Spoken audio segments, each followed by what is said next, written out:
Oi pessoal, Oswaldo aqui, esse é o canal Oswaldice. O vídeo de hoje vai ser mais curtinho, esse vídeo aqui vai ser mais curtinho. Eu tô gravando aqui em casa, então a qualidade do som não tá lá essas coisas. Eu tô com o microfone aqui para ver se melhora um pouco a captação do som, mas tá passando bastante carro aqui na rua, então vocês vão escutar alguns barulhos estranhos aí. São os carros passando aqui por perto, enfim.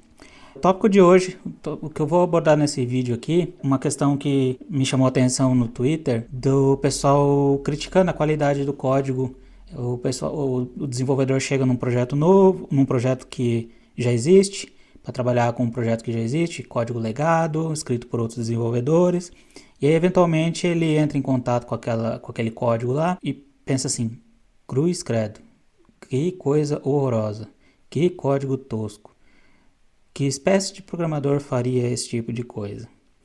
Quando eu era mais jovem, tinha menos experiência, faz muito tempo isso daí, eu costumava criticar o programador, falar assim, nossa, que programador porco, que qualidade horrorosa de código, como que alguém pode fazer um código com essa qualidade e tal.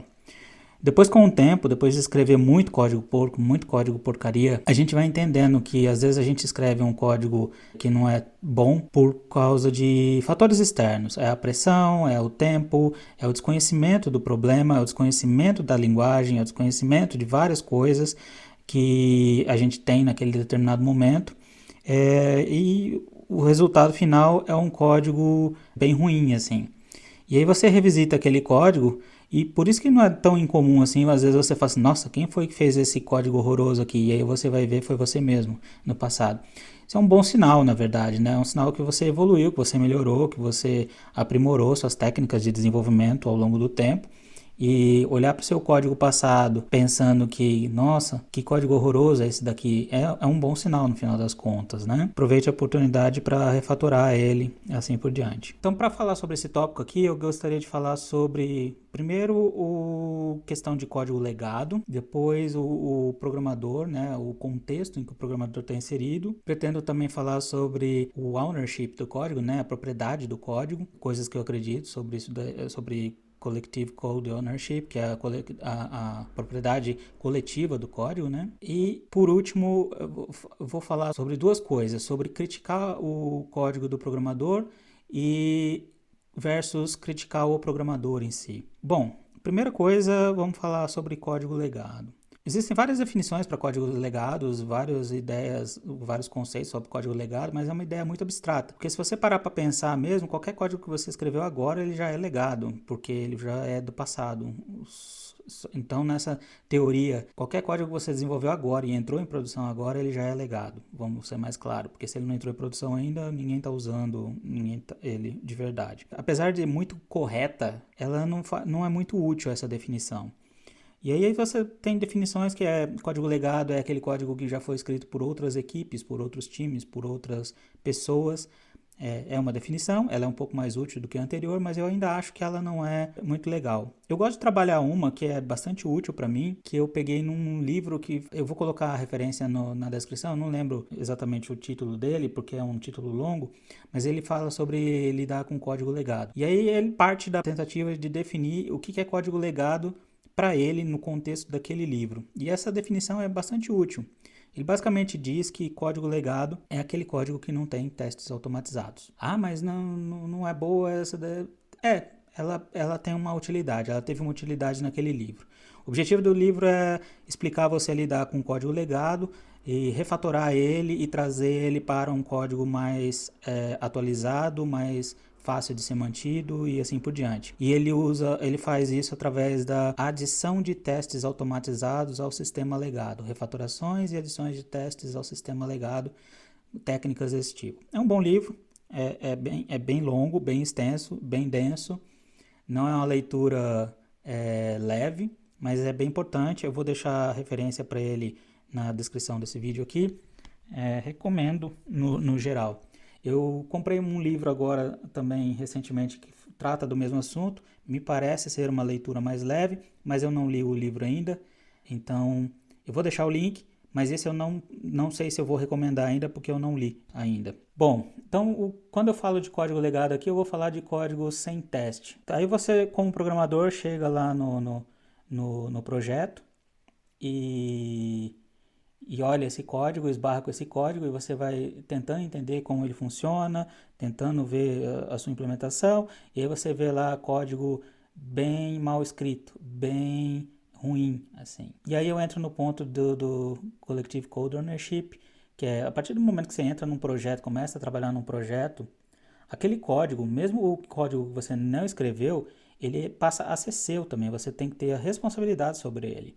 Você faz parte do projeto, você vai desenvolver aquele projeto. Então é sua responsabilidade deixar aquele código bonito, bem elegante, extensível, com boa qualidade, boa performance, entregando aquilo que ele precisa entregar. Se ele não está assim, é sua responsabilidade fazer ele, transformar ele para fazer assim, dentro, obviamente, da possibilidade aí do que for permitido a você fazer de alteração no código. Mas, sendo você responsável por esse código, você criticar ou falar mal desse código, você está falando mal de algo que te pertence, assim. Você está depreciando algo que agora é seu também.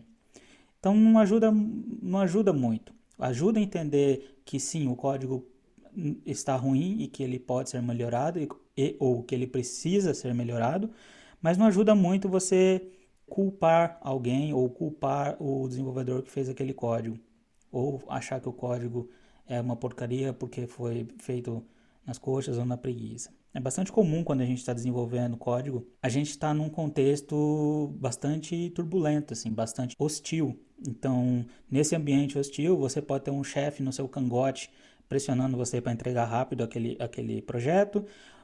Pode ter um problema que você não tem a menor ideia de como solucionar ele de forma eficaz e elegante, então você vai na tentativa e erro e a primeira vez que o problema é solucionado, você simplesmente para naquele ponto e fala assim, beleza, resolvi o problema, vou partir para o próximo problema porque a fila anda, tá? Então, e aí aquele código que não é tão bom assim fica lá para trás. O exercício da refatoração é o que garante que você vai ter esse código com a melhor qualidade possível. Mas se você não tem a prática da refatoração, se a empresa onde você trabalha não permite que você pratique refatorações diluídas ao longo do tempo, você inevitavelmente vai chegar a ter, o teu código vai ficar ruim, você vai encontrar código ruim. Porque o código que você desenvolveu hoje, se tudo correr naturalmente e você se melhorar seus skills ao longo do tempo, ele vai ser pior do que o código que você eventualmente vai desenvolver no futuro, tá? Aí a outra coisa que temos também que pensar é sobre criticar o código versus criticar o programador ou programadora. Não ajuda ninguém criticar o programador, você não sabe, você não estava na pele dele, você tem que exercitar um pouco de empatia para entender o que aconteceu, por que aquele código está daquele jeito, e não culpar alguém ou colocar, adjetivar esse programador, esse profissional ou essa profissional como um mau programador. Você não estava lá, você não sabe o que é. De repente ele era um programador com pouca experiência naquela época, ele era um programador júnior, ele não estava aprendendo a programar. De repente ele foi incumbido dessa task, dessa tarefa, desse desenvolvimento, sem ter as capacidades necessárias para fazer isso da melhor forma possível. E ele deu o seu melhor, com certeza, naquele contexto.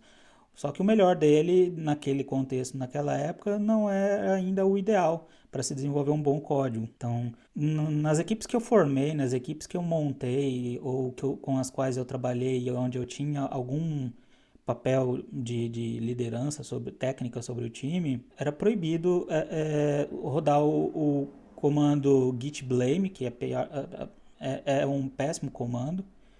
Blame é culpar, né? É acusar alguém. Isso é péssimo, isso vai totalmente contra o que eu estou tentando colocar nesse vídeo aqui. Era proibido rodar esse comando, exceto se você fizesse isso para tentar pedir ajuda para a pessoa que escreveu aquele código original. Então você podia rodar git blame para saber quem escreveu aquele código, se você quisesse tirar alguma dúvida ou ter algum esclarecimento, porque você precisa mexer naquele código e você não está entendendo ele muito bem. Se você executasse um git blame para falar assim, o bug aqui foi feito por causa daquele desenvolvimento de fulano ou de Beltrano, você receberia um puxão de orelhas meu bem forte, porque se a gente trabalha com a propriedade coletiva do código, Collective Code Ownership, você é responsável inclusive por aquele código. Mas eu não escrevi o código. Não interessa, você revisou o código. Você faz code review justamente para revisar esse código e falar ali no momento do code review que aquele código pode ser aperfeiçoado. Mas eu não fiz o code review também. Então você é o culpado, você é o responsável por não ter feito o code review num código que deveria ter sido feito code review, porque você sabe como fazer aquele código de um jeito melhor do que o que ele foi feito, em teoria, né? Outra, você não conhece o contexto, você não sabe, você às vezes não sabe nem o contexto total do problema que aquele código está tentando resolver. Muitas vezes o programador fala assim, você podia ter feito isso desta forma que ficaria muito mais elegante. E aí o programador que desenvolveu a solução fala assim, ficaria mais elegante, mas não funcionaria nos cenários X, Y e Z. E aí eu precisava cuidar desses cenários, por isso que ficou um pouco mais complexo do que eu imaginava, ou ficou um pouco diferente do que eu imaginava inicialmente. E aí você vai aprender sobre esse problema. Aí você vai entender, às vezes, que muitas vezes aquele código não está muito complexo desnecessariamente. Às vezes ele é daquele jeito mesmo. Então é isso, pessoal. Sempre que você encontrar com algum código que você julgue ser de qualidade inferior ao que poderia ser, não vá atrás do programador que fez ele para acusar ou não aponte dedos, tá? Primeiro, pode ter sido você. Segundo, você faz parte do problema, tá? Você faz parte do problema porque você está naquele projeto, aquele projeto também é responsabilidade sua. Você, quando entra num projeto, você se responsabiliza pelo código que você vai escrever, mas também pelo código que os outros escreveram. Mais ou menos essa é a ideia que você tem que pensar. Então, se você tem condições de fazer melhorias nesse código, só faça, tá? Peça ajuda, converse com a pessoa que escreveu o código original para tentar entender o contexto em que aquele código foi escrito e trabalhe junto com ele para melhorar aí o que for necessário, tá? Bom, era para ser um vídeo curto, acho que ele vai ficar um pouco compridinho. Perdão aí mais uma vez pela qualidade do som, pelos ruídos dos carros. Eu acho que já tem alguns outros vídeos aí no canal, quando esse aqui estiver no ar. Aproveita aí para curtir o vídeo, assinar o canal, tá? Se você ativar as notificações aí pode ser legal, porque eu sou totalmente desorganizado com as datas e horas que eu vou publicar vídeo. E aí você com as notificações fica sabendo quando os vídeos novos entrarem para o ar, tá bom? É isso aí, pessoal. Até mais. Valeu!